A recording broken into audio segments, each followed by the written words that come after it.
What was it like back in those days, Hank? As because now there's a million pregame shows. But you were there from the ground up, right, for the NFL today? And yes. Phyllis George, may she rest in peace, just passed away as well. Yes. What was it like doing a show like that then? Well, it was an interesting show to do because, Brent Musburger had to be one of the best hosts of all time when you consider his cast. He didn't really have a professional football analyst on the show.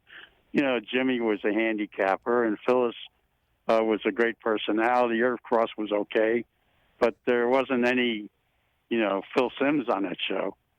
So, and Brent carried the show. Right. And he had to do half a dozen shows a day. It was amazing. He was amazing. Well, he still is, Hank, and so are you. And then were you there when he and Jimmy threw down? I was, and I got to tell you something. Yes. I really was. If you talk to people today, they would have had to have had that skirmish at Yankee Stadium if everybody who says they were there were there. Right. I can name the people who were in the place at the time. Walk me through it. I was there. Mike Pearl was there. Yep. Who was the producer of the NFL Today. Todd Musburger, Brent's brother. An agent. Yep. Also, there was Kevin O'Malley, who worked for CBS at the time, and a reporter for the Washington Post, who Kevin begged him not to do the story, but he did. And that was about it. My sister was there, too. And it was, a lot of us used to go to dinner at that restaurant after the games were over. So what? And I'll never forget. Yes. When Jimmy came into the place and he was outraged because that day Brent had stepped on his story because he had done the story about who the coach at Notre Dame was going to be, and it was Jerry Faust. And so when instead of giving a lead in, Brent said, "So what's this we hear about Jerry Faust being the coach at Notre Dame?" And Jimmy did one of those hama because, he stepped all over his story. Right. So Jimmy had all day to steam, and he came into the restaurant, Pear Trees. He walked over to Brent. He said, "Brent, you killed me today." Brent said, "I can kill you anytime I want to on that show." And Jimmy leaned over and slapped him. And Todd Musburger, Brent got out of his chair, and Todd Musburger yelled at Jimmy as Jimmy backed up towards the bar like he was going to grab a bottle.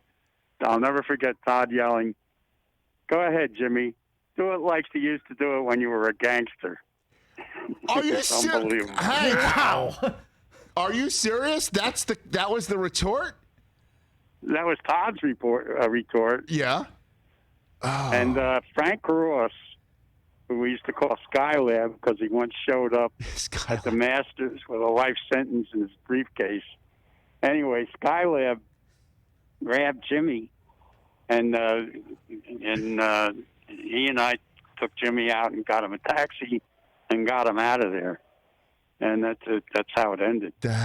And so what was it like on the set the next time, Hank? What in the world was it like when they finally got back together? Well, they shook hands. Right.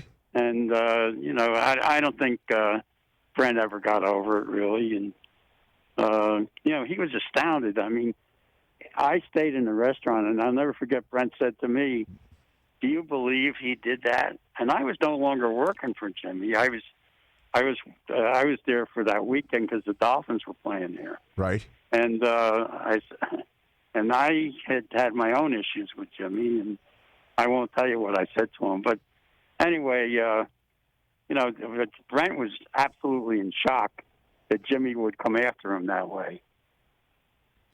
So what was a bigger disaster, their relationship or Jerry Faust at Notre Dame? Great question. You'll have to ask Jimmy Johnson, who did a worse job on Jerry Faust. Wow. Hey, you watched all the way to the end. Thanks for that. Watch more right here.